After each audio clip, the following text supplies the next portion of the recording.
চার পর্যলা মন্ডলের উদ্যোগে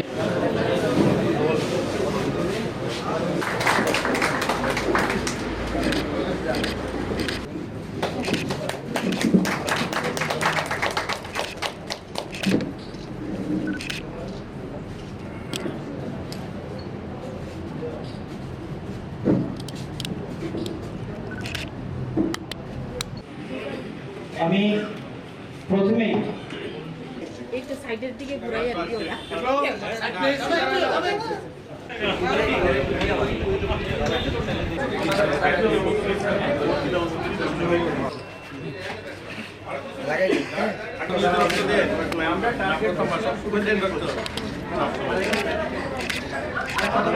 পুনরায় ভারতীয় জনতা পার্টি সরকার প্রতিষ্ঠা হয়েছে, শপথ গ্রহণ সমাপ্ত হয়েছে, নতুন করে কাজ শুরু হবে।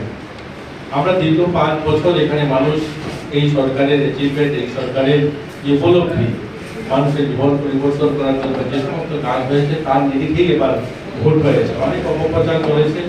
যখন নির্বাচন শেষ হয়েছে, নির্বাচনের পর থেকে অর্থাৎ 16 তারিখের পর থেকে 28 তারিখ অবধি বিভিন্ন ধরনের অপপ্রচার শুরু হয়েছিল যে এই আবার পুনরায় সরকার প্রতিষ্ঠা হতে পারবে না, এরকম একটা অপপ্রচার যারা করছিল তারা কিন্তু আজ আর দেখা পাওয়া যাচ্ছে না। কারণ এরা দীর্ঘ 25 বছর যেভাবে মানুষের জীবন যৌবন নিয়ে খেলা করেছে, মানুষকে যেভাবে রাজনৈতিক একটা সন্ত্রাসের সম্মুখীন হতে হয়েছে, তার প্রতিকার মানুষ চেয়েছিল যে একটা উন্নয়নমুখী সরকার যে 5 বছর মানুষের জীবন বদলানোর জন্য কাজ করেছে।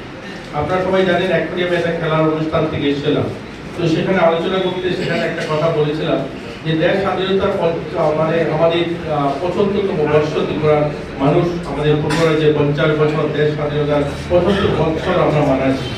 আমাদের এই 75 বছরের মাথায় এসে আমাদের রাজ্যের ছেলেমেয়েরা যখন বিভিন্ন খেলার জন্য এই রাজ্যের থেকে যান, তখন আগরতলা স্টেশনে তারা ট্রেনে উঠে ভারতবর্ষের বিভিন্ন প্রান্তে যেতে পারে।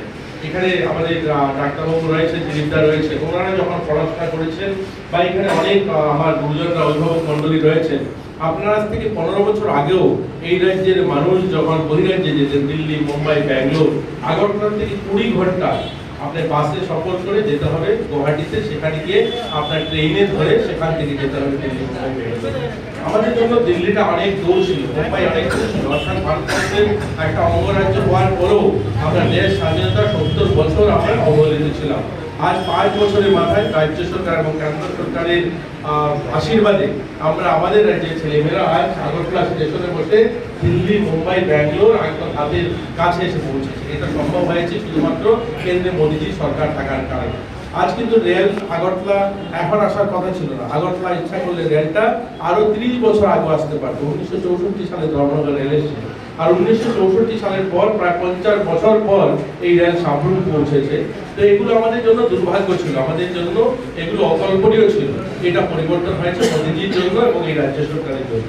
এই রাজ্য সরকার অনেক কিছু পরিবর্তন করেছে। মানুষের অন্ন, বস্ত্র, শিক্ষা, স্বাস্থ্য, মানুষের মৌলিক অধিকার, প্রত্যেকটা মানুষের ঘর হোক, প্রত্যেকটা মানুষের বাড়িতে শৌচালয় হোক, প্রত্যেকটা বাড়িতে জলের ব্যবস্থা হোক, প্রত্যেকটা বাড়িতে ইলেকট্রিসিটি পৌঁছাও।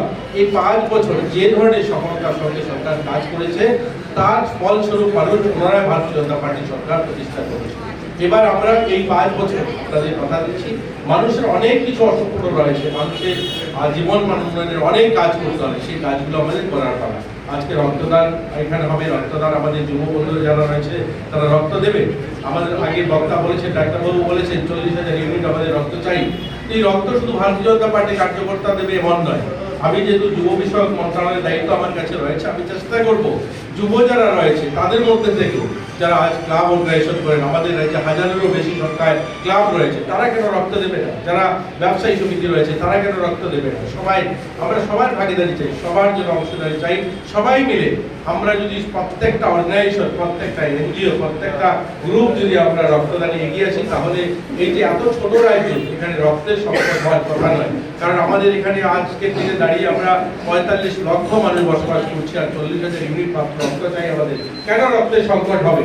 আমাদের যারা যুবরা রয়েছে, আমাদের যুব ভাইরা রয়েছে, আমি তাদের কাছে অনুরোধ করবো, আমরা সবাই মানুষকে মোটিভেট করবো। আমাদের ক্লাবগুলোকে, যুব যে ক্লাবগুলো রয়েছে, হাজারেরও বেশি সংখ্যায় ক্লাব রয়েছে, তারা শুধু এই দুর্গাপূজার বড় প্যান্ডেল করবে, তাদের এই সমস্ত সামাজিক কাজ যেগুলো মানুষের পাশে গিয়ে দাঁড়ানো, সেগুলো করবে না।